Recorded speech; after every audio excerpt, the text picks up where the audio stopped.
Singal ka so day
Nilaupi hong lunding ni Anayday. Nilaupi hong lunding ni Anayday. Sam naling balen at sa bolday din. Naling balen at sa bolday din. Kampan sola kung pilibasan mo. Kampan sola kung pilibasan. Ay hingaw din at sa bolday din.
Sam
cham kang lo no lai hi tai mi pi ho ding khom tau hi te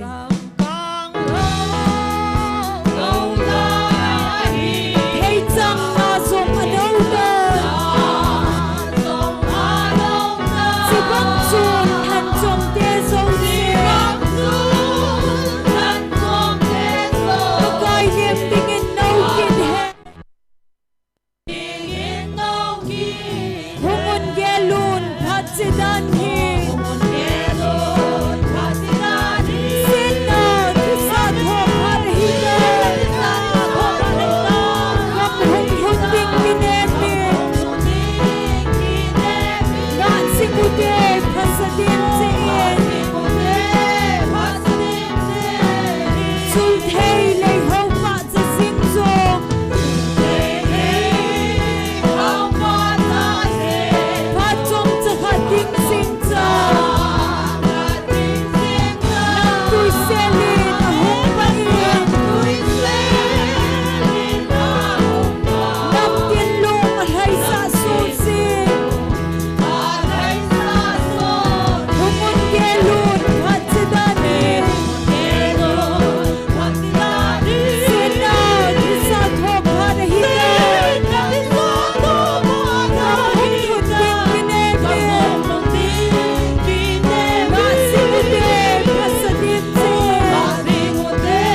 pi chu hung mangin te đâu biết tu hung mangin kun chu le lung kinemi amen lung kinemi hung ki gon asadin singin gon pasadim te balal bau na thenga dingin hungun ke lord phatsidani sena disa thoka hina kam hung nun ting kinemi kam simude phasadin singin samgang lo naulay hiday amen hey sang na song adauda si bang su han chom te zo se the guy live tingin no kin hen amen humun ke lord phatsidani sena disa thoka hiday gam hung nun ting kinemi ngat simude phasadim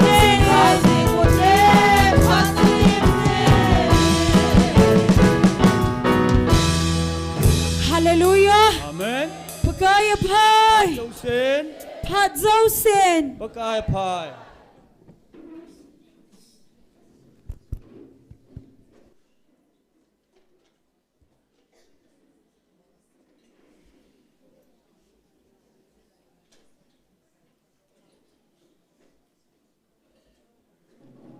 So piu lên nào.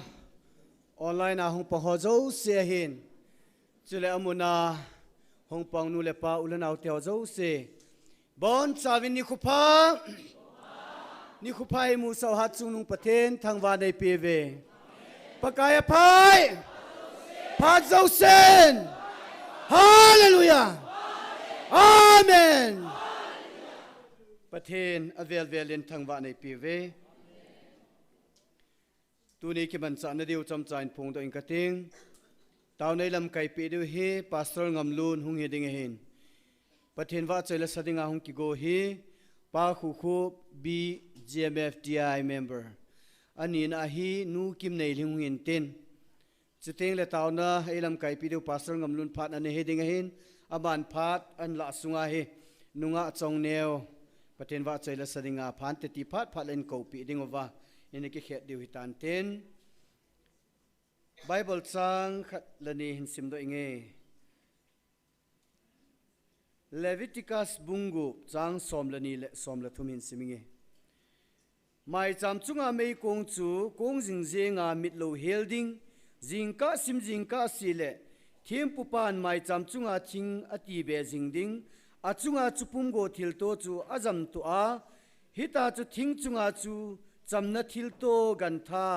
sa thau zo se chu alut wam ding a hi tan ti nei lo hela mai cham chunga chu mei kong jing jing ding mit lo hela kong kong ding a hi a thu thing sim do now pathen phat thei bu piu han lang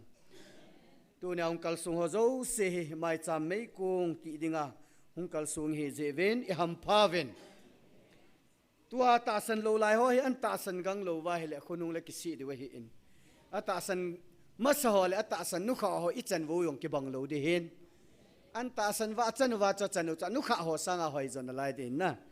an ta san loi loi na de win tau piu ten al hachate ho khangdong nek robert hen evangelist pi evangelist pu hen am ho jong pathen in tu ni chana damna pi wa hang san ta pan la thiam zalun pathen ki pa thu se uten pathen in hitabang thatcha ei pi hi van nui pum pi hitela tu nia i ho i mahilo i ho nam sungjong kita asan lo pathen al handing a building a kita asan lo te tuna pathen in hitabang thatcha ei pi zalun pathen thangwa uite chile counseling hi jing ni khwa hi vel zakhat la som li la thum chan na heding a hitan hi cha jong hi atam thei pe na iso piu naw counseling a panglo lai ho hin puyo hiten ahung zo sen ki het sit na hagawa lungmon anei thena devin ประเทศหิงาตาวนั้นในปีอุตินอัลฮัจะปูอีเวนต์ลิสปูจงจุเลโตคอมปีลำกายหัวเจงจงตาวนั้นอันเกลโดอุตินจิงนึกว่าคาวส์ลิงลอริงตา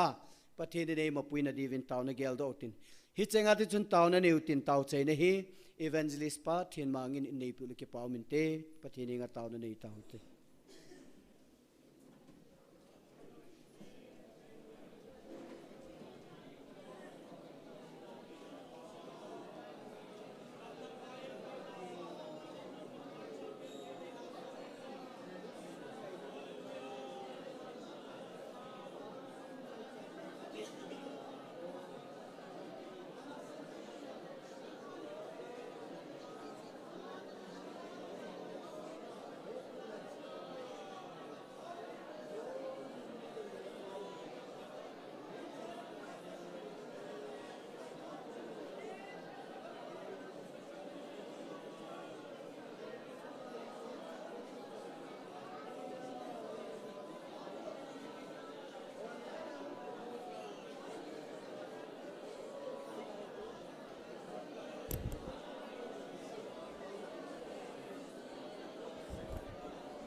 ตุนิสนา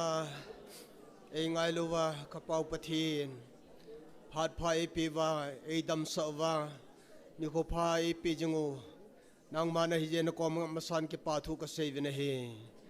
มีตั้มปีนนางมาตายตอมจงเละนางมาโอจะเทียนอีกอยนามินก็ทังว่าวิน hepa tu ni ka ki man cha na ho zo si thu si la sa nang man mangin lang na lagaw thianga nang man pakai pathen lol hing ta ki khan do thi dingin ka program changu nang mani umpi ta vintin Nazareth Jesu minin na ko mu ka taw na hi amen.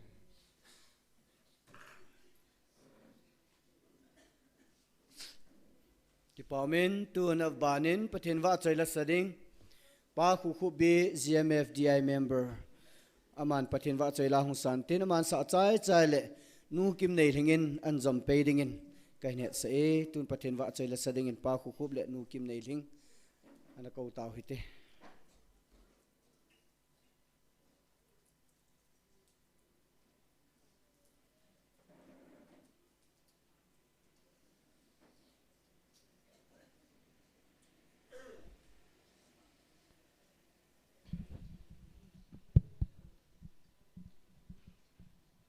Hello. Kaki po patinin dam na IPA patin anga le no ho anga pakai wa soi the nga kamjin patin thangwan na ka hin pama sa in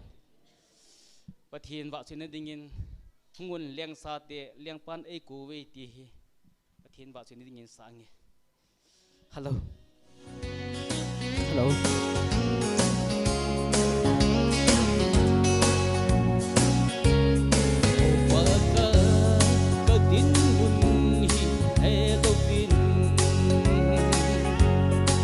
Hin ko hi lung don na lung sin na kamang ta kau ven na lam lam hi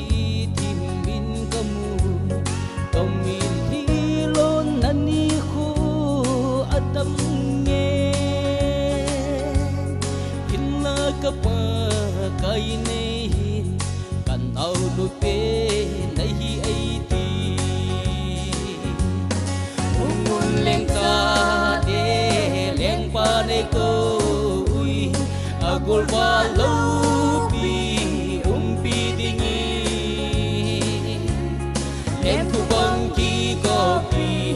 we leng gul wa an pi dingi ka pa kai na song ye andoi hi a so ta si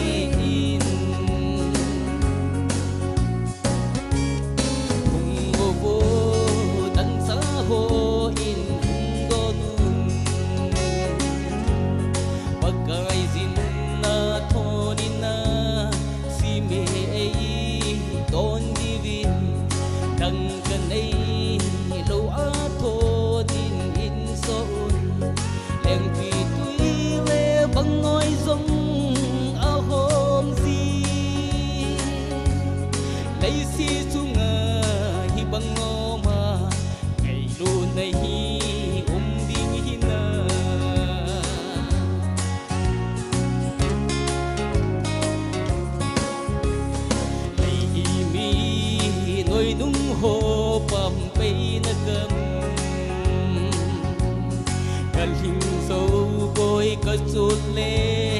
ka tu ho sei si na hilla pa kai jin me ma ho anga to khang an kung ai bol pi ki si e alo pi nge ka ki pa na ka phong zo koi hallelujah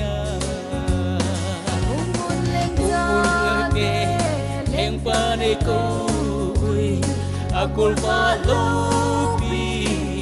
pi dingi ben ku bang ki ko pi we ben gul pa en pi dingi ka pa kai na so nge anoi hi a zo ta si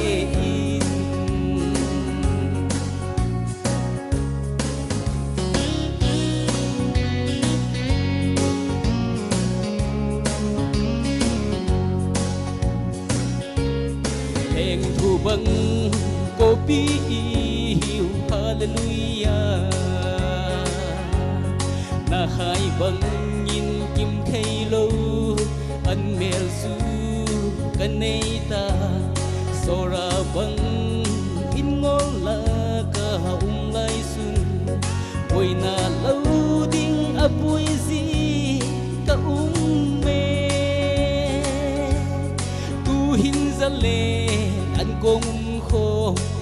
kahila sam ta ko ngi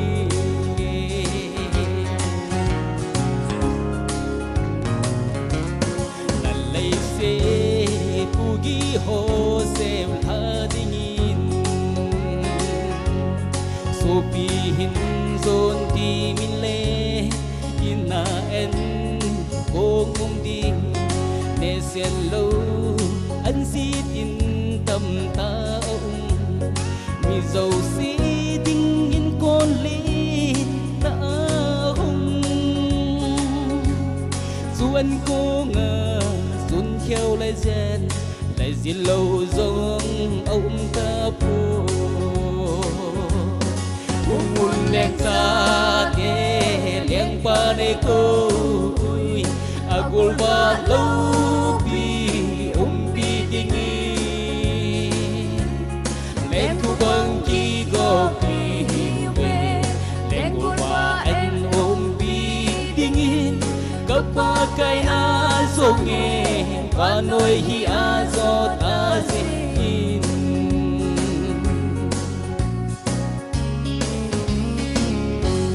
và thế nín phát thấy bu pi tàu han cái vậy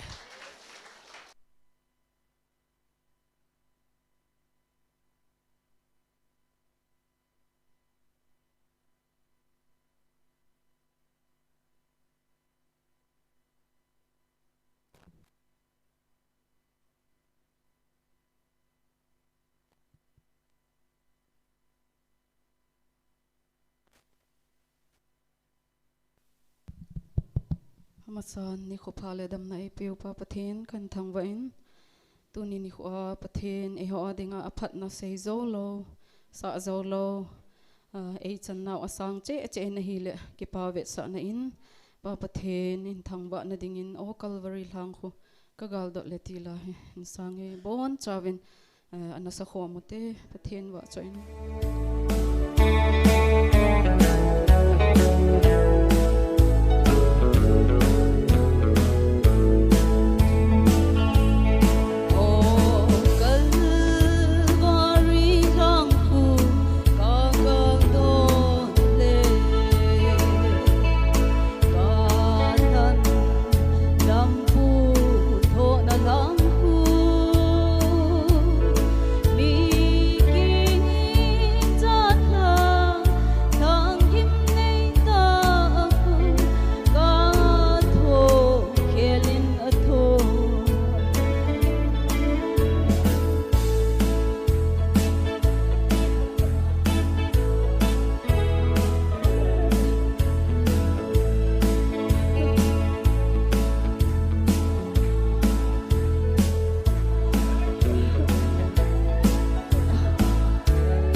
Hãy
buồn cho vẫn phật thầy bộ tự tạo hen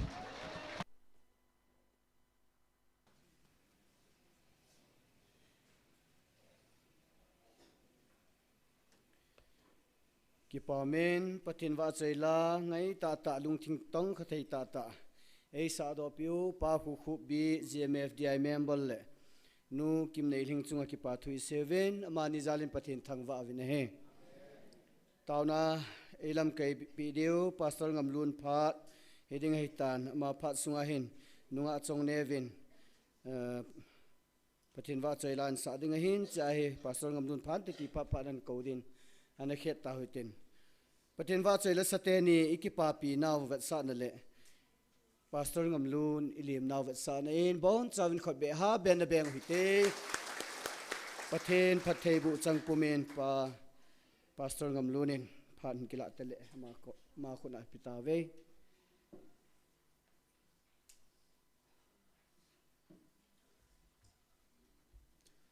Hallelujah. Amen.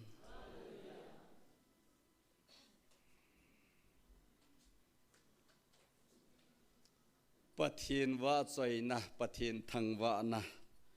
thu isei jong le ki hal zo gam talo leisi huinun lungge la dim gam a hi zein tunin jong pathin in atum be in tuni ni kho hi angai ngai a hepun atum be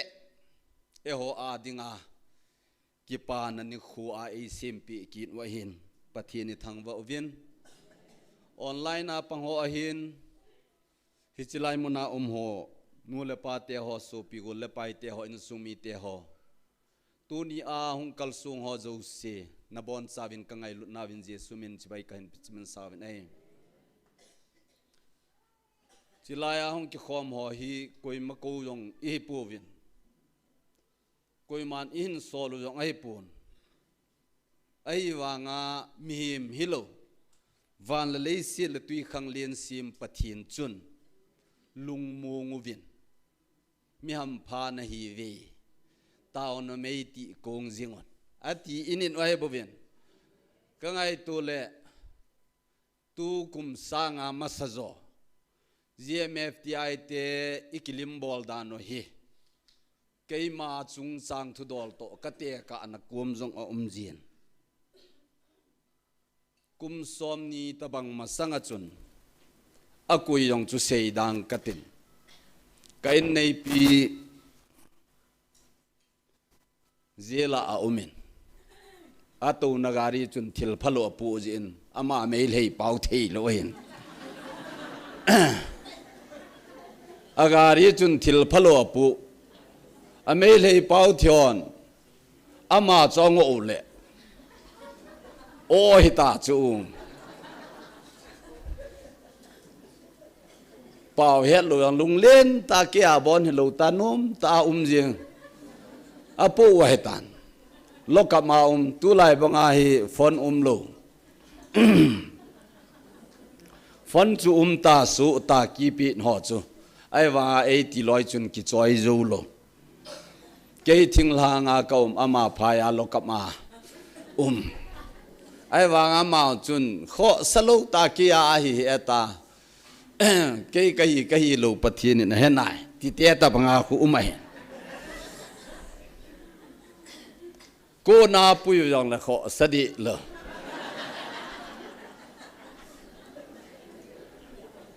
azo nan zel ain khum ta vin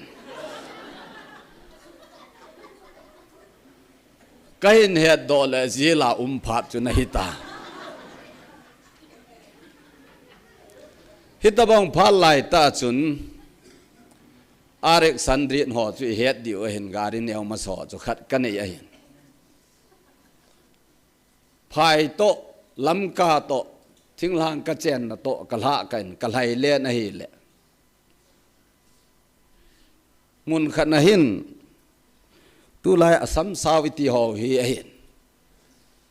i yong selo in a khamu vin ka fon chui la pi o chiwa chu je la kom phat wa chu nop le da thum lo 16 ho chu khat ka ke cho aki no kya ho chu zela kom pha na chu kil to ei mo pu pi ho to ai o ho to ke ho le na dinga chu khat ka ke choi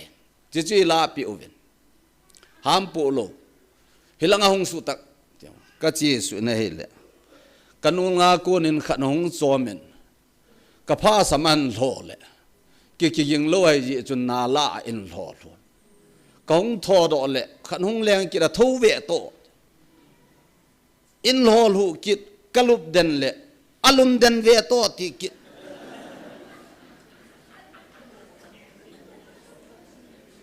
khosung khan ai je chun nupi khanin thing hoi thing pha na be se lo gam khat ai gel thing se thing lo na thing thodol ke tam na nupi khanin bengin thing a hen pon in pha pa phat ven a beng na chun a loi la ven ai chian pu thing ho chut i ve yu phatake chani wo vin ai le chiwa chun a sei ding om lo kamoi ti ding om lo ningai ram vin ti ye yong om lo ka ve lang kul thi avo do ven ai la lai ta ka gel do chu ama ho jong hila ka chi kanam ai hen hi ta ei bol thi ho chun lo hling han lang la ama ho vai pu na i ti ka chen mom mom dam ka ti chu ken kalung gela tunin long in sungwa GMF dia te a pau do the agim namen gan hing jong imat sa lo ai hiwa ko na thu chang khani sei phat le don but daw le eo hiu le iti oi thase po hitin ama ho yong hui chi nam ma ma oi anajil hen pathienen kilung khat ding le kingai lu dinga ei dei so oi keu sitting in ei dei povin tunin in sumi te ho solcha polin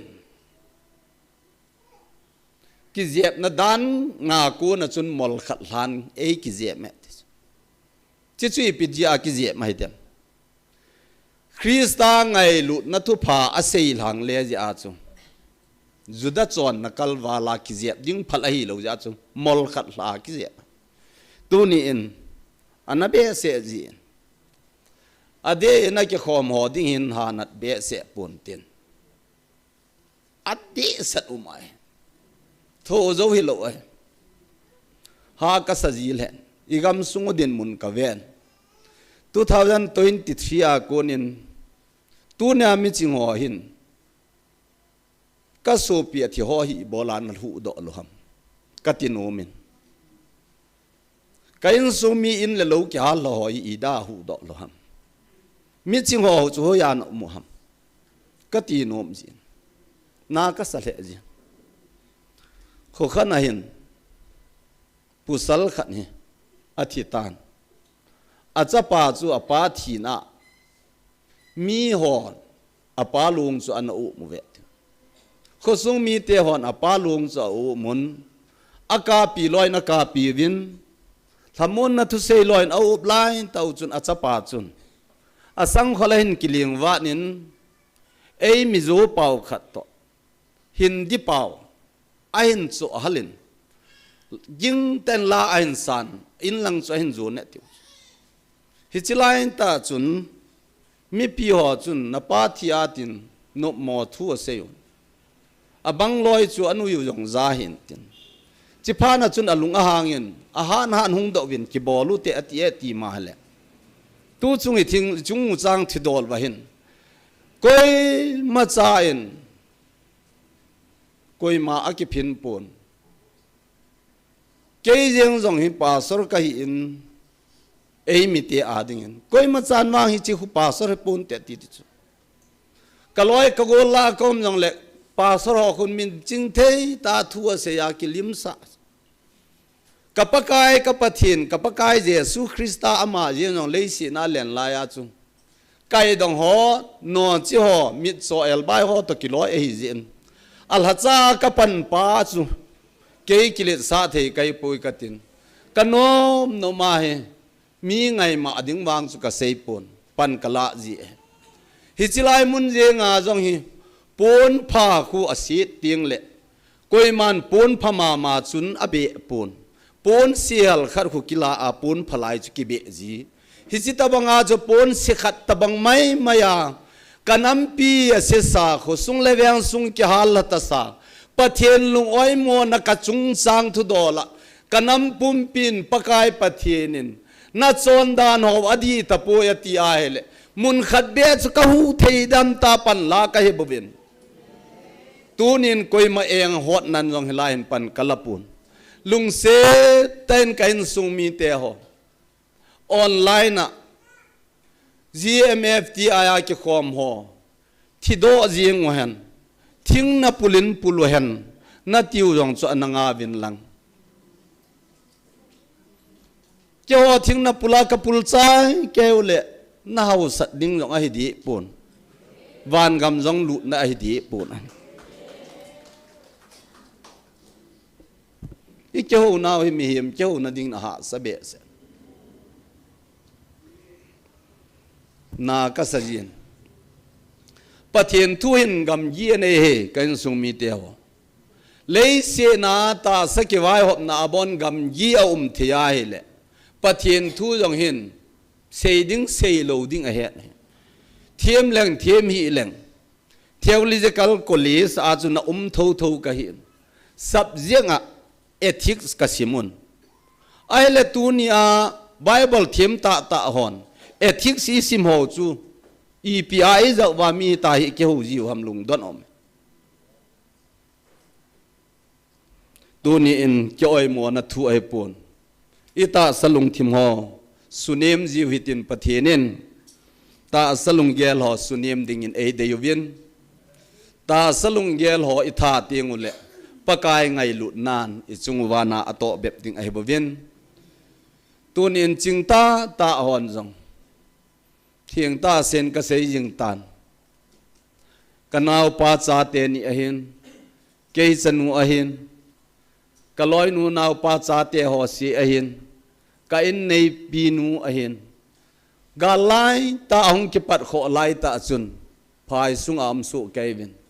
ตูนีอาจิงกิสหอเจ้าเสียงกุยมาอาเทยดีปนอิมาอบอลเทยปนกับปีนูจงฮอสปิตาลอธิเดนินกิจอมเซนโรวินพุงลังะดงงัลฮอกะฮีจินกับป้าจุงหุกายจงสู MLA X MLA ไอหินอิมาอบอลเทยปน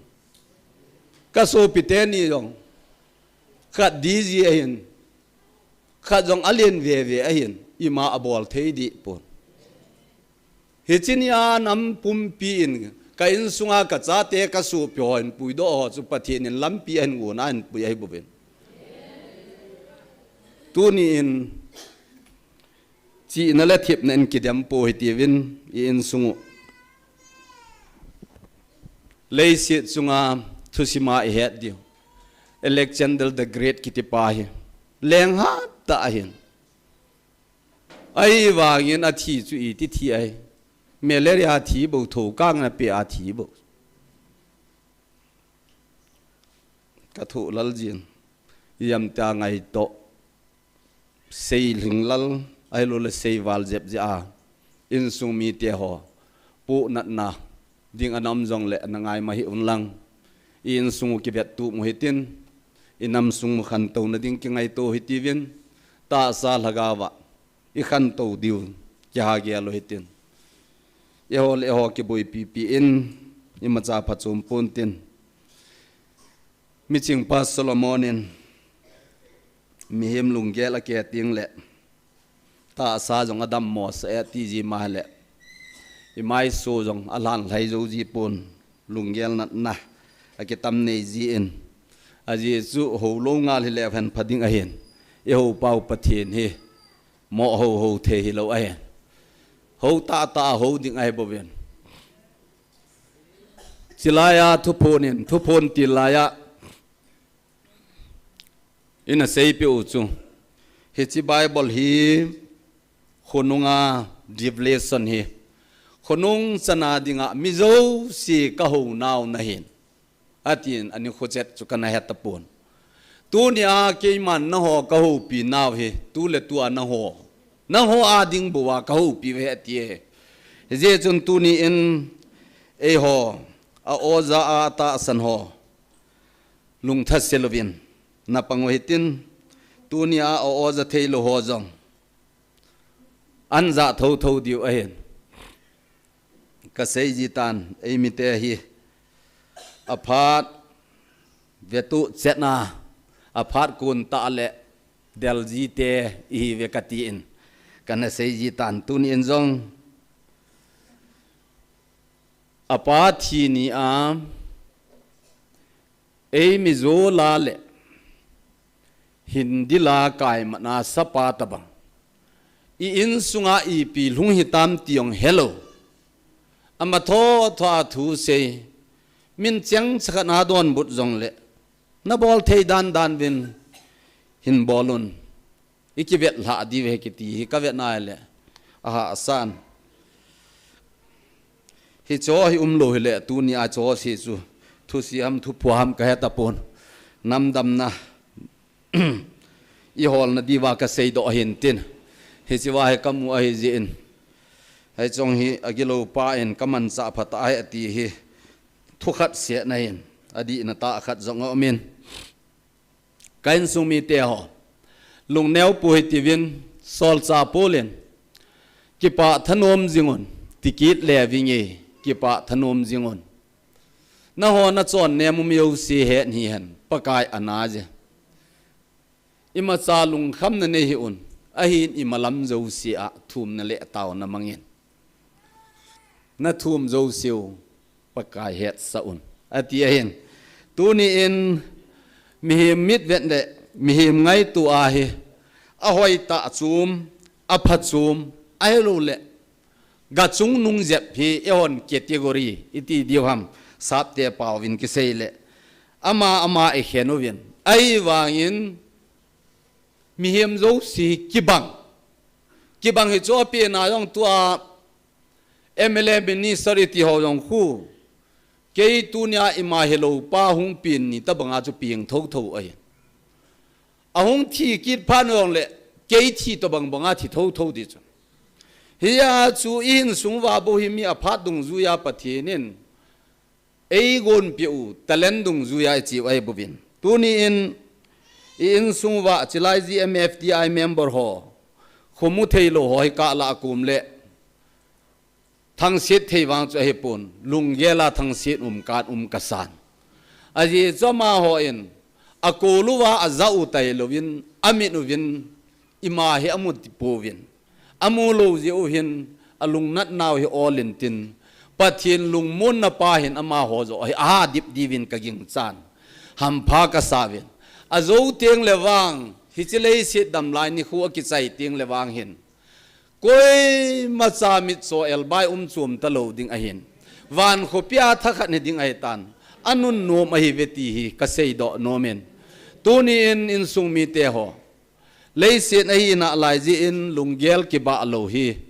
athu poi mo pen le athu pi pen a hin lunggel ki bang su ke ki hen lang hi le hin ji jong su ga pun tin hi china ding a hin Bible sang khanin siming katin Bible sang ina sim di wa kaga dei sa hi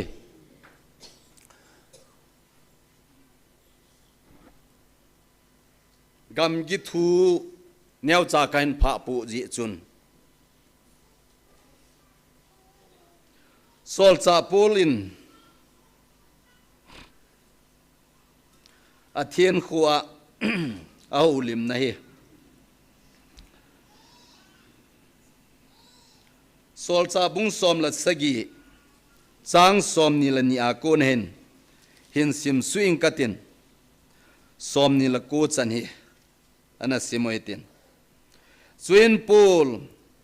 ariu pagas lai lunga adingin hi chi thu hi aseye nang ho athen mi ho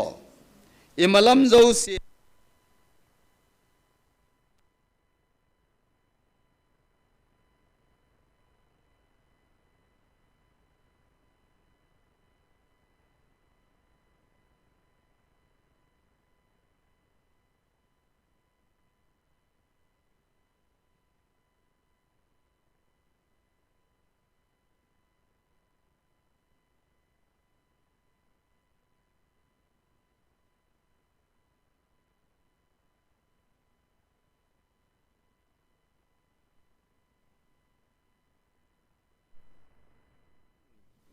hizia chu na hon helova na ho ziu chu keiman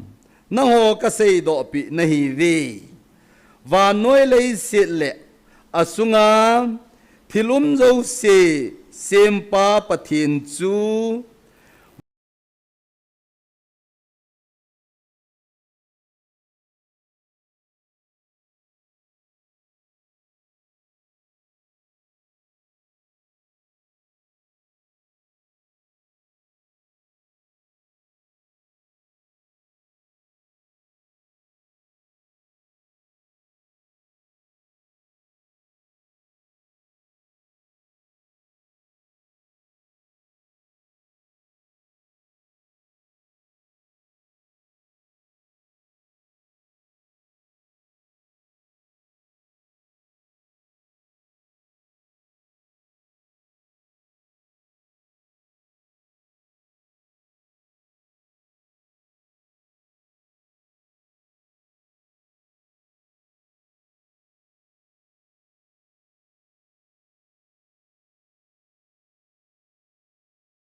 chi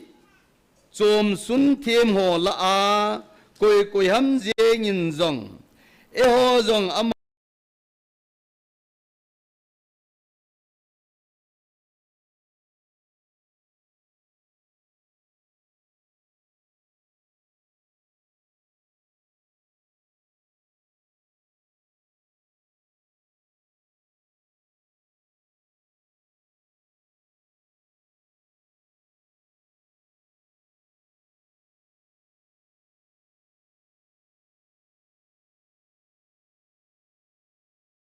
a thiên khua ho tabanga hin pathe ni ho na vin isu mo gam zeu vin tu ni in pathe ni ho pau hi khat a hin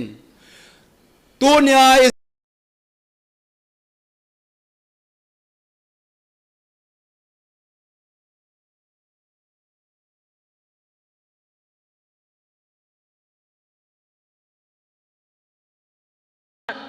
ta cao dòng khát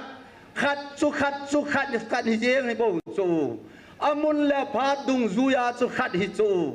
ai lei pieti le tu nia hi sol sa polin hi chiwa asei tabanga hi na hol pathen ngai sa ta ho ngai sa ta chu nei ve ti pathen ho ngai sa ta chu nei vin na pathen ho lai hin hello pathen ho ding kisana mai cham kisim kamudo e tunia zong atha kiloi khomi sim pau hi pathen banga ingai to ji uvin ting katin koi mangai ma ding ai pun ihi nau ka sei hin tin di ta konin sem tilin pathen hin van lei se na semin Adam ana semin Adama konin numei ain semin numei ten hong kisem do phat chun numei le pusal pha na chun hin phaonin lang pung lonin atin apung lonin hiwa ko na chun ho bung thu yonga kisei pon I zonga kisei pon sen na hung la konin zong mi hem chon sel la nung hin zong ho bung am pon pathen ho chu pathen ho hi jeng ai nei tu ni nin sungwa pakai krista ngai lut pathen chu e ho zo sel hat do thei dingin ahung tan ai le dunia I tia bai deo ngai ma ding ai jong la ngai ma dao hitin thêm pu dòng hi thêm gao dòng hi giòn ngày lụt giòn pa chu Zakaria chun ho bu sunga thêm pu kin ama ho chu chilai pha na Herod pha sunga thêm pu ho chon ngai do la ama ho abana akitol lai wachun Zakaria thempu in thempu wan kibonin hobu sunga mai chamun thinga alunin hiwachun thempuna agato pe din zon pen ding thu aing kisaitan hiwachun se nung sang te kem den nung sanga cha nei ding kisai chu aman ta sanlal na nei jin apau thei tapun ai le hung athu sei pa chun ama pen to ka apau thei lo dinga asei pi ji chun ngai lut zon cho hung pe na chun apau thei tan ai le them puna chu Zakaria chu them pu hin ngai lut zon ngong chu them pu chapa ngai lut zon them pu na tong ma sa pen na ta san lo le Bible chu ve leo chun me thiwa jong hoi la yong chi mu chu ai chu ngai lut zon chun nalung heyun van gamanai ta ya ti chu them pu ze John Baptist sun nalung hejun van gamanai ta ya ti chu ai le van gamanai ta ya ti chu them pu na to a chui tia to am ai le ma von chui ti ki vonam hoi ten ngai to leo chun Bible a hai ki ji ai bo kin ka sei thui lo pi chu he chiwa ki von na chu malaya chun thulung lui lang chi sima hele pakai pathenin Israel te gam ki hop ding thua sein hi chi phal laya chuni pia sayamiti le them pute le vi mi te ho son le pa ho chun gam tuma nei thei lo diu ama hon chan vo atuma nei thei lo diu ama ho go chu ke ka hi ati chu ai wa nga pakai pathenin ama go wa chu them pu ho go wa chama ta chu ama ho go mi pi ho chun ato khom ho la choi khom ho chu ama ho ne le cha apangai chu ai le thulung tha hung hun pha na chu Jesu Christa masanga thempuna hin tong chu John Baptist John ai nei John Baptist chuni pia bol avon chui tabang samul pona kya ta chu savun konga kya chu ai le anne chu chilanga mi pi ho to hitalo pi chu hija chu khaw le gam khoi ju ane ta chu phat hung ki khel dan pa chu ka sei do no me kain sung mi te ho khaw le gam khoi ju anen samul sangkhol samul pona kya in zoldan vadunga chun baptai sa bolin farasai ho sadukai ho mi pi ho tam ta hi chilai muna chun baptai sa na changun hi tuni in jong in sumi te ho in sumuwa ikithu to theilo na ho jong hi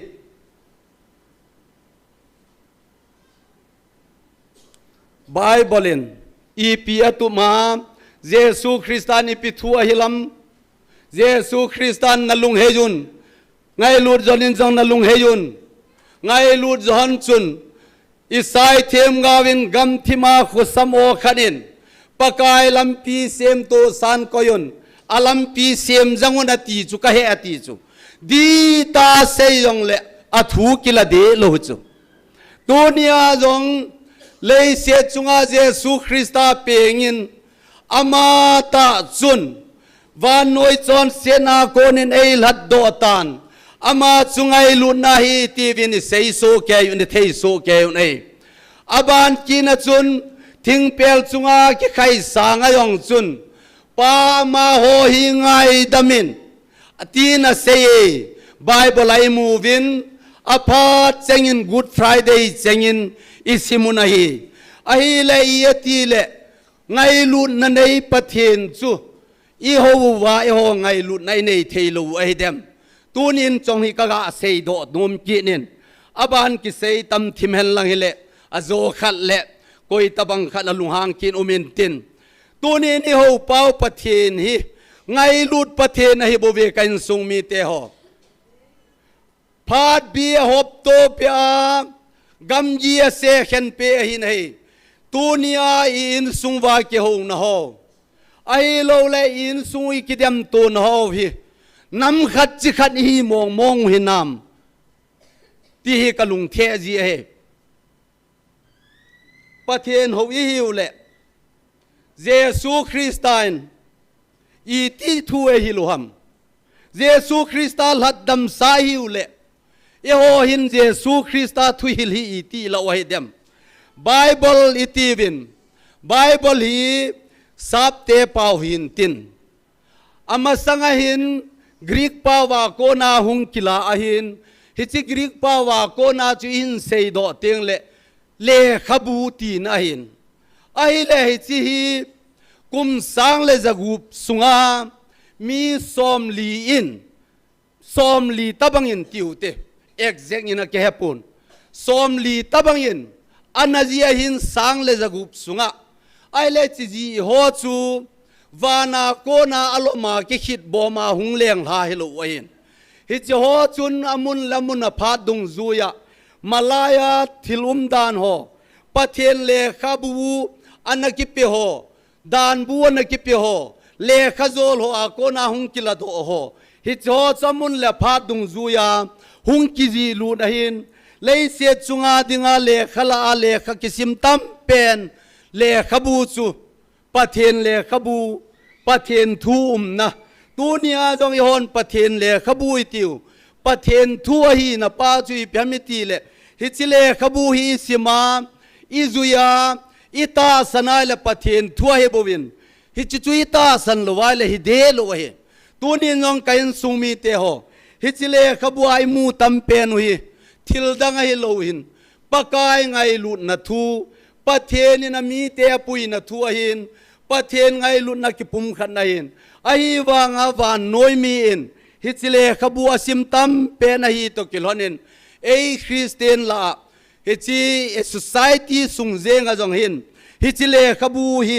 ตัมตาอิโซนาวเลขบัวจุฮิกีนะหินตัวนินปะกายประเทศนินฮิตยาจูฮิตวานน้อยกับเปเลขบัวหิน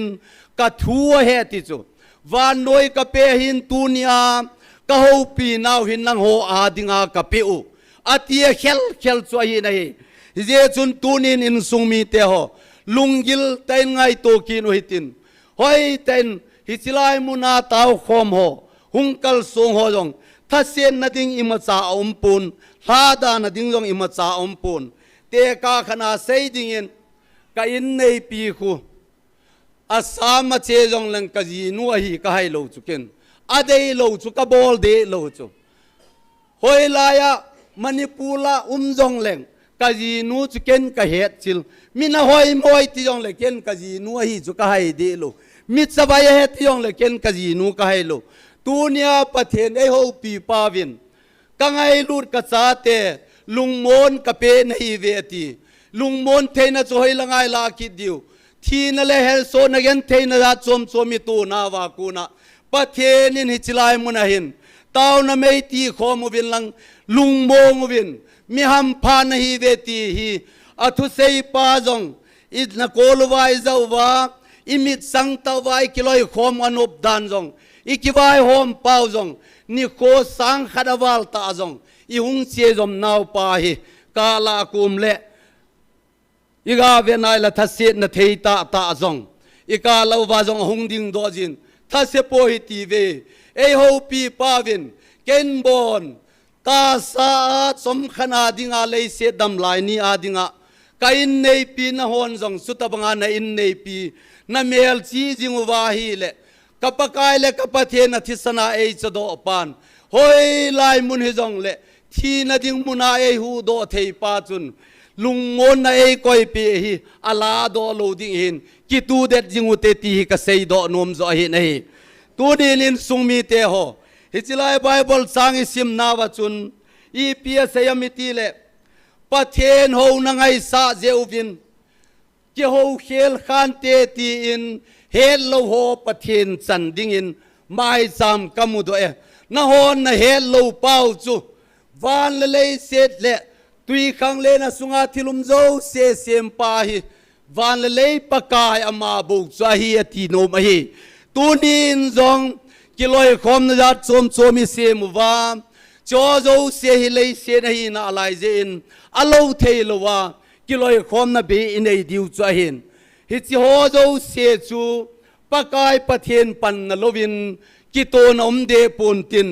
inam sungwa igel ko pen tau chu e ho society hi atum ben umute ti hi it kam cheng tam sei nom pen ahin ke yong mun khat ho ma chu pastor ka hin ka namuna chu ka che teng le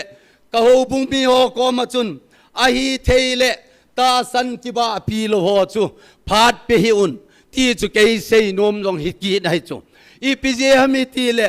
pathen thu pa sanga chu kiloi khom na I sa zo je u hi lo ham ka ti no ma hi hi je chun pakai pathen wang chu khanahin ki khel lo pathen cho hi nahi hi je chun tunin kain sumi te ho hi chilai mun thu hin inam su hi tu hin mun tina pakai pathen o hi a hello jong umbe se tapun tin tuni in ipona ji ho ni khan ni chun kaven sa te ho naw te ho su pi te ho in YouTube khanahin la do vin kamil hi alungin aha san lunggel anan bol pi ding kanei pun ipj hi dem kain sung mi te ho ngan hi vin ai tunin hichilai mi te in nal ko terrorist city wa ai lo le foreign ala hi tai ti wa tu je nga jong hi votora hi amin ka thei san ka dinga I bol ga mu hi ta chu chi chui pyam ta ka khol ki na le e ho ki ta lo na khat ka mu do ki nin al heng in ki sei da le tu ma sanga chun SIR form hung kyo men mun khana hin ka galan ke in sunga ding jong ka khului jong aumin to a kom na yong aumin ka khului ka hin da la na hi kum som ni awal tan ka khului yong chun ka mang di pun ka khotha yong ka mang di pun koi hama kita lo chu tu din hoi ten ngai to te in sung mi te ho kita na hi po hen lang in sung wa ki thu ngai na hi po hen lang a hi ding pa hin che le zan hi ta jong chun ke ho veng ke ho min se chu mi zan ham khan hong ki ka ki nin a tha in form hong ki la ki nin hi chiwa ding a chun SDO ka ga ding ki nin hi cho zo se hoi ten ngai to le hen ipj ham in sung hi gil ten ngai to hi ti ve in sung mi te ho van le se le tui khang len sem pathienin itabanga dinga ei de yu ham lungil ten ngai to hi ti ve so pi te ho chilaya ai sei do no mu chu ije na mi ti le ho ama a hinga challo a chule uma hi ve nang ho la chu chi chum thu chi chom sun them ho la koi ham jeng in jong e ho jong ama son I ve tin a sei ji ve mi ching ho thil bol the hon jong ama son I ve ti hi a sei do nom tho a hin tunin jong in sungwa inam sungwa hin ip sei we tin lol hin na ding ip thu in sei jong lew hen pathen alunga lai lowa pathen choi ho lama apan lo le I lol hin na di de pun tin gam ngai lu vitin ip bol jong lew hen sang khat jako som li la gu min I chen naw gam sunga manipul phai something noi hong ki phut panin tu ni sanin abol do de pu nei tunin kain sung mi te ho e hon jong pathen hi pathen leilewan sim pa hi lungil tai ngai to lo le e ho ading in lol hin na thei de pun tin ki to mo na bo pung ding a hin hi je chun ka ngai to jin hi chilai muna ko na thu hong ki sei do po le a thom changin hong leng ji vi nei le kalung thima hong kilang chu kana sei a join thuma kai ta bong in thupat nan ka sein a hong leng ji vin in lo ji vin e lo lo ji vin kalup den le alum den e ka tho do le tho do kit ve to tin mola ve kitin ei ve vin ka bol khil jong ka hapun chinia chun kalung gel chu sang ta gein hi chinia ei bo ho jong chu ka in sung mi te ma ain tunia pathen i ho naw sunga e ho le ho i ki ho naw jong hi e in sung ei Christian sung ma ain chidang nam dang in imasa ai bol pe povin tunin ka sei do nom chin sung mi te ho hi chiwa pana kang po pi kile naw jong anom tapon che ding jong ha satan kang po pia ko na che le jong ava vale om thei de tapun gambi gambe ni kyom khan tavin in sung hi tabanga pha la in jong zu khama sanghong kileng wana apa thinia hindila to ei pau kai mana sapa tabangin inop nomini gam tavin hoi ten ngai to lehen tunia he so gen thei thoa lamka apana kang po pil hung thei lo ho jong he ho hi lo ham miching hi le pi bol ham e ho han nai ma cha ki bol thei lo hi e do lo ham in sum va yong khau to thei nom gam talwa hi chiwa yong hi bol be be na lai di ham kain sung mi te ho pathen khan hi lo ham van le se sem pa hi lo mi ho hi ei chodo pau hi lo ham agilo pa thanga o jing diu ham ti hi kapo nat be se jin ngai lo ta jong kain sei do mai the hin in sumi te ho lung set ta in ngai ma na mo jong le anangai ma hi uvin lang in sungu condition hi tu le toy condition mong mong hi ve te mu vin le ma khong le kang chup jong ki zon mat thei lo le ma khong le kang po pi jong ki zon mat thei lo lam ka le ma khong jong ki zon mat thei gam talo nam khani hi lo ham ai le pi sei wa hiti lang zo chi boy pi lo ham hi cho zo se che hon boy pi jong le ven pakai pathen in kangai lut ko na ga la hi bovin ke ma te ki cham lo le na ho gal hi ki suthip lo ding a hi ati hi bovin ai to ne nin sung mi te ho pakai pathen in hi bang lom lo ma e ngai lu no wa wal le se le ti khang len jeng bon a ma sanga kho hung wa hen ati la jeng ta le se hung ki sep do hen tui khang le na tumin hung ki ve hen van lai zolani sa hung sa hen hatha hung hen zan la ya ding in la hung hen sun la ya ding in ni sa hung hen tia thu se ya le zet zet pa chui ho hi lo am ia ti le tu na ka in sung mi te ho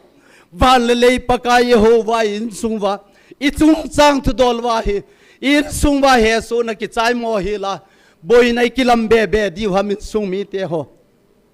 pakai nei ngai lu ve kan sung mi te ho ei ngai lu mong mong ve nam dang te to ki do manuwa pakai chi ti da nai ho lang a tu ma lang nei dam jesu christa amata jeng jong zentel nu me nun pakai ka chanu nei su dam pen cha te chang la ne ding la da wi cham sanga le la ngai hamati chula lang nei pathe hi chu me ami te adinga lang nei hi chu pathe ni lang nei lo dinga na ge lo ham tu ne ni ho ke hi vam pathe tho hi jong le van doi le ser khang thu sima nam khalo koi ma nam sunga yong kana sei kha lo tu nung jong lo ki ta lo ding na ho nam hi ka ngai lut ka cha te a kal henu wa ka ko na hi ve ti hi chu kisan hitin pakai nang ma bo bel ta vinge tile itin tiong le pathen nei tun di he kan sung mi te ho tunin gam su theng win tile su theng nom lo manu win ida win ikipum khan nom lo manin ida win a chom mi se win ho bung kai sen jong ki se win hi chila hen ho bung ki kai se lo win ho bung jong ki sem be lo win tunin Bible sang som chai ga sei do na ho chui chan chui so tin taw na khan ne neu tin azo phat ta le nunga song nevin wa choi lai na sa pi divin ana ki gingin tin toy ga taw na divin inam sunguwa pathenin tuni sana angai lut na thadai lo hela eho ki ngai lu thei hi jong lew hen ei ko yuwa tu ni sana ataw na meiti kong jom jing dinga ei ngan se naw chunga taw jom thai jiwin ki pa thuana seo hitin inam sungu kilung to ta pathin lung de ya kalison na divin taw na ananeo hitin aban zomin hichilai muna adi den GMFDI member ho ahin GMFDI founder nu ahin alhachapu ahin go lang nek roba na hin sunaban zomin hichilai muna phat senga vai hom ho adingin tauna khan an ne hite tu ni theidol chen tauna mango hitin taw sai na ke man hin ne ing katin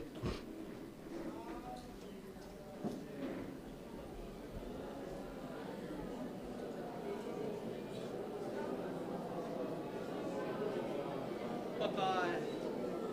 namin lo pi ka thang ba e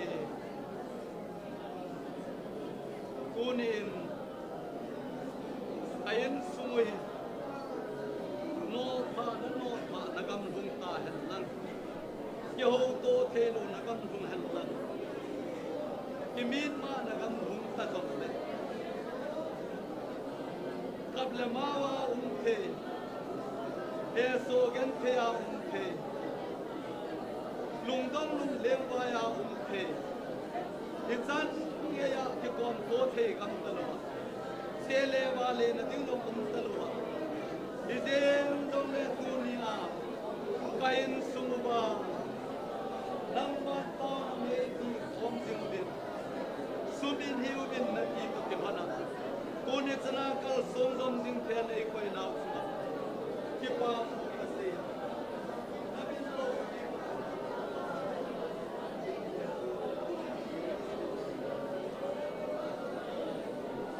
kati na le kati da ma hunga pai dunia ko do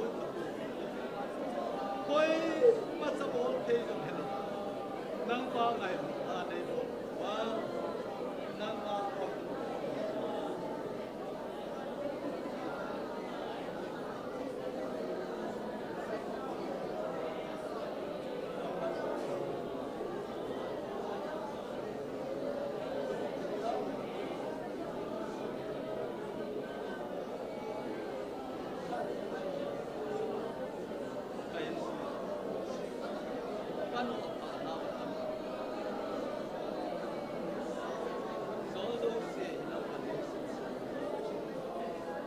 ayen suma de ya ka kilai ka ke pum kat the na li ade ni chilai muna paka na la cha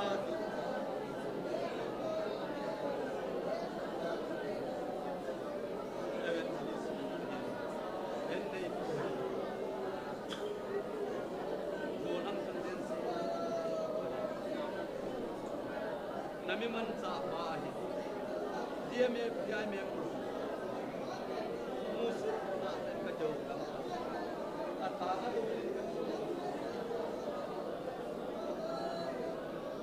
do do se na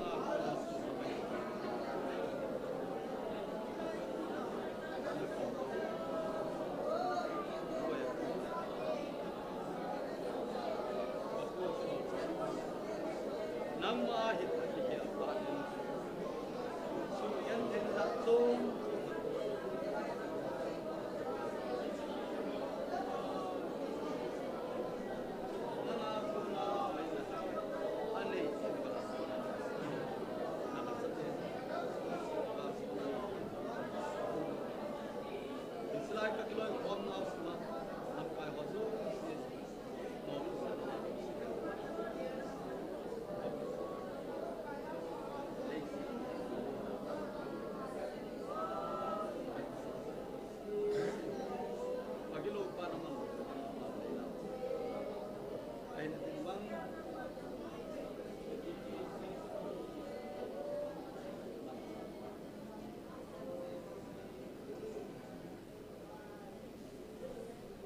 pakai ka ke pa we na phat the na kidang ta nei chanuwa tu ni chana jong taw na mei ti khom jinga nei koi a hi tlonin ka hung taw khom naw sunga ka thum hilu om le nei ngai da mun lang ka thum kha ho ka nampum pi wadingin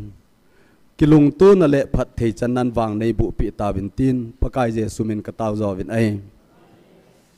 tun la sading nun aman phan hin kila la phante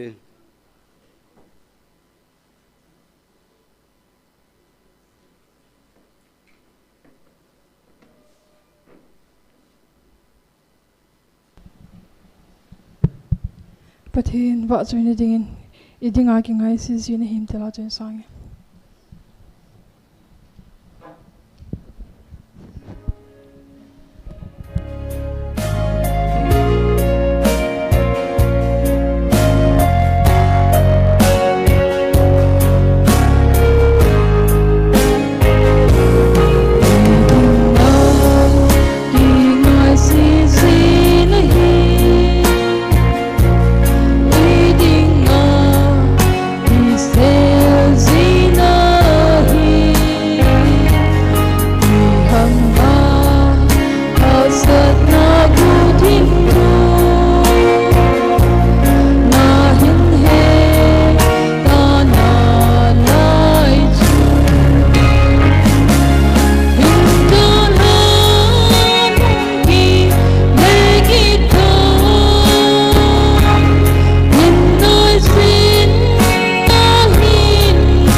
Wa choi la ngai ta in sa piu nunga song neo sunga ki pa thu isevin Bible sang khat ana simoitin taw na ana nei payoitin phat hung thing pai tan tin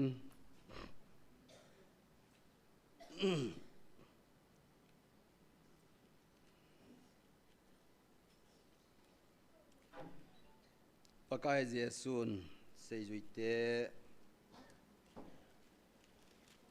ana ho limpina tuni inzong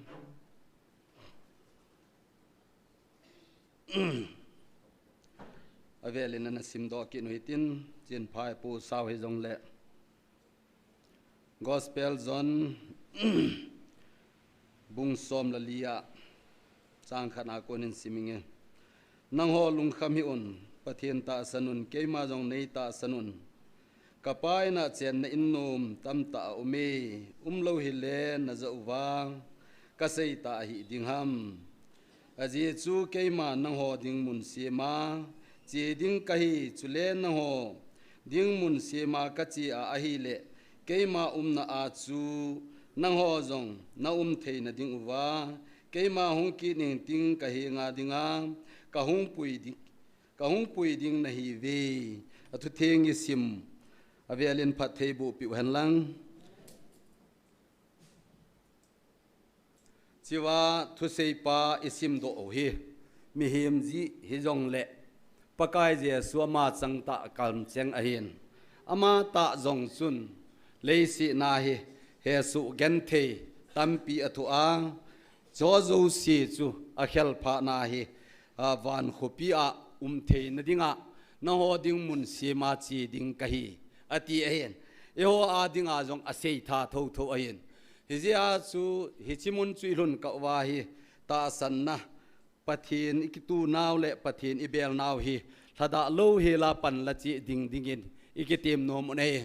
en sungmi te ho pakai pathinin leisi na hi thildang ding ji a hi pun mi him hi a he so gen thei ding le akitu moding a ki sei se tu dinga na sim a he pun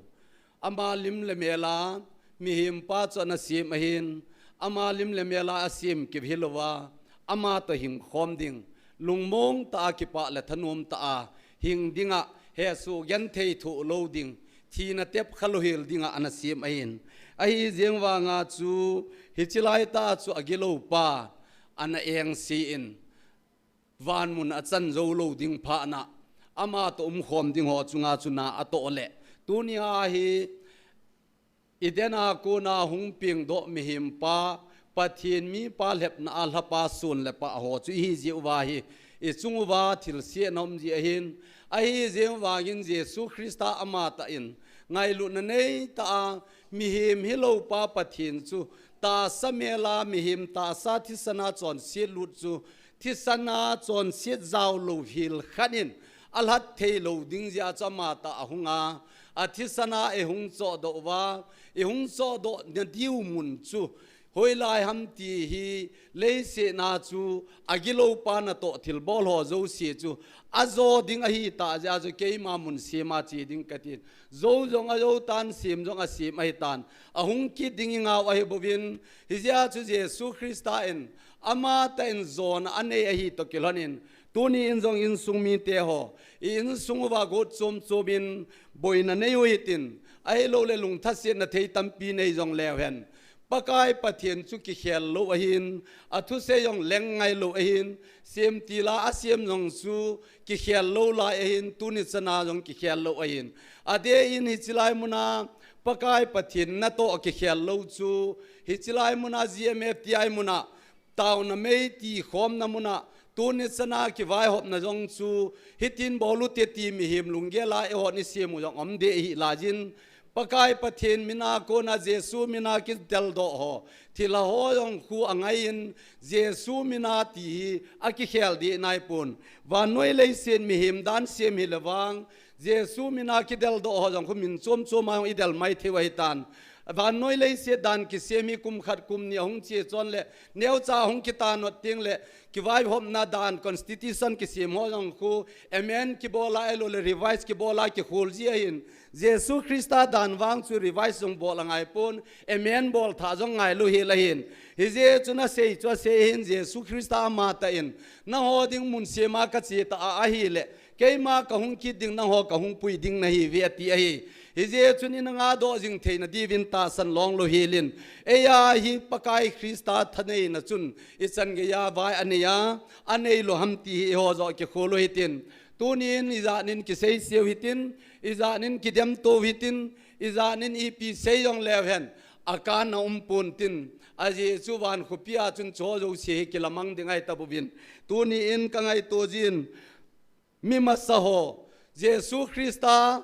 khang masanga ho jong chun pathian to kiloi hon koi man nu masalo he aje chunwa to pathian o anajan no ain kum zakhat waljen ko nga suyin min mingol pa anati tho thowin abanin Abraham to kiloi ga sei som paing katin Abraham to kiloi kinin a khu akonin a kidala kinin gam talai la pun bu asung le zobuvin aban kinin Jesu Christa phat zovin zong sei zui te ho zong su he so na gen the na tam ta thovin Jesu thu ngai hoi zona zong chun pathina ko na thila to ho chunup thui lo he zona zong su azamin Jesu Christa apen ma sangi dong le pakai pathina ko na azam chun nop na to de pun ahung do ki jong le nop na to de pun he aje chu asaria mi te chu juda te to ki melma te ko ma hu hing na thu ki sem phat na ding thu ga sei ding chu tunia e in sunga bon Christian kiti che wanga e ma mi son lowa ga ki wa lut thei lowa chilai phana pathen thu pathen in hiti na sei juda te nam khanin asaria mi te pathen ho lo chidang nam dang te ko ma na ki sem tha di wa hi pathen in hiti na sei ga ti chu thil nom chu hi lo di ai he jeng jong le pathen to ki loi ho ading a chun thil khat chom ding teng le pathen na bol ji a hin tunia jong pathenin na nam pi hin nang ho wanga katun ding a hi ati hin I tun ding nom jewa chu tunia pathen oza a online a pang ho hian lang hilai muna ho hi jong le the so gan the na tam ta lung nan na ding iza jing jiwa hin hi jong le hada lo hela panila jing wa le katun ding he ti pa chun gami tun phanu le tunia ai sei se ho le tunia ai ho in sung ki dem no ho zo se yong hi igam sung wa chu thom tho di hin hi chi chu pathen ngai lu na ai jeng wa in ama Israel te an puya chun pathenin Israel te ho chu alo pi na in sun teng le ni sa le ai lo le gen the na ja chom ina phalo na divin me lomin achung wa a objingin zan teng le kho mu the na diu le til dang ina su sel lo na divin me kong ina op khum jing ina hi ai jeng wang ina ta san lo ho le aging sal ho in kanan gam alu di po vin hi tunin jong in sungmi te ho pathen ho hi che jong lew hen pathen na pha dung zuya god chom a pathen in na ato ji ai bobin mi hem su to a pathen chu e ho ngai tu do la ho the ai po ya ti chu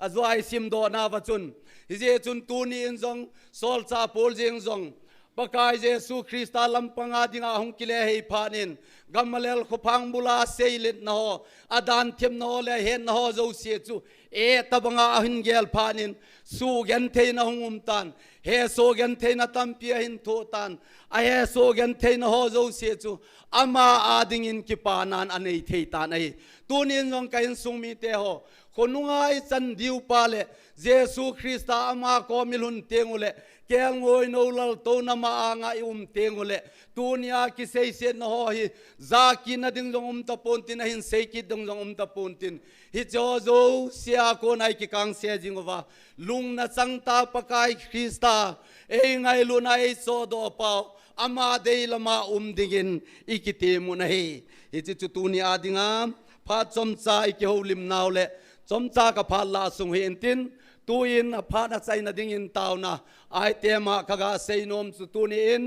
inam sungwa hausa upahoin kangai tojin hausa in jong gam sunga ngai lut sangin a khotsa ga ho hingai lu the hen lang hele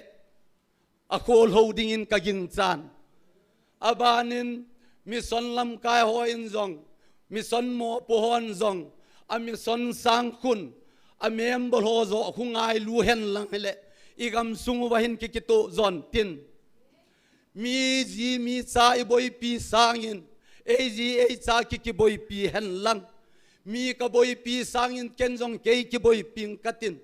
mi he so gen the na ka sei nom sangin ke gen the su nai sei nom leng ke ya digin jong phachom zon te ti ka sei do nomin lam kai ho bol moi sei sangin e ho su khel zo hi sei nom zalew hen inam hi ki to in te tin kaging chan hi je chun pathienin ei phat thei bo thei na diu na lung hejun ti he bovin van gam lu na dinga yong chu thulung lu ya ko na chun dan thu pe ni na hin thulung tha chun na lung hejun lung he ya he ta bovin tu ni inam he so now igam thein ho zo se ipije hamti hi gel phaw hitin ei ma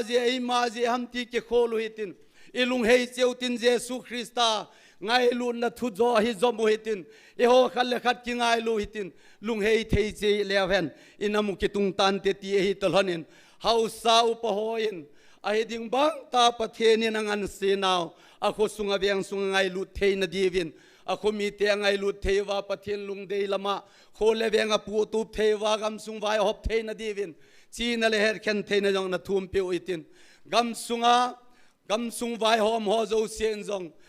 mi ma sa ho ana po ma sa ho in ana su khelom jong le ke vai po sung be hin su tu mi nge ti a pakai pathen to pang khoma gam sung vai hop theina divin tauna na nei pe hitin ho lam kai te hon jong ho bung member ho ai lo le mission sunga member a thi amang ding ho a he so again the ho zo se hi gel kho na nei ta vai hop theina divin tauna na nei hitin suna ban zomin pakai pathena ko na gam lata gam mang ho gam manga gam laita lagaw mang tha ding ho ading tauna na mang hitin hi cho zo si ading chun tauna na nei hitin tuni in tau chai na ading in kondak puin tau chai na hin nei in tin tuni i pha noi chan chun hi sa ta hi ti ve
Amen. Kakipa uve hepa. Ka programu patna cai geya. Nava cai la sa hin. Tao na item la nan ha chapu hin. Na do khang chunga hung to na cha te ki ho zo se chile online a hung pong ho zo se zo.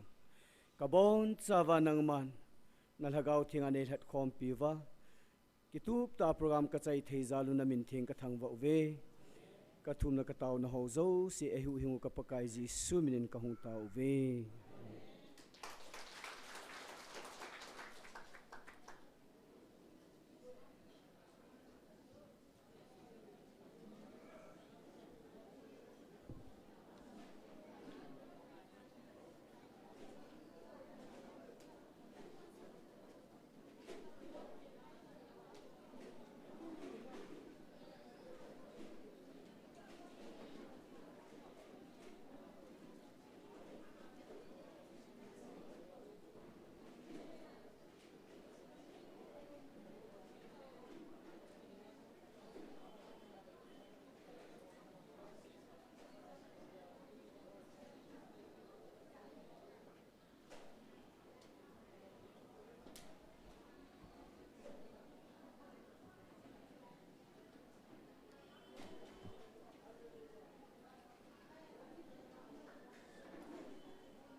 Hello,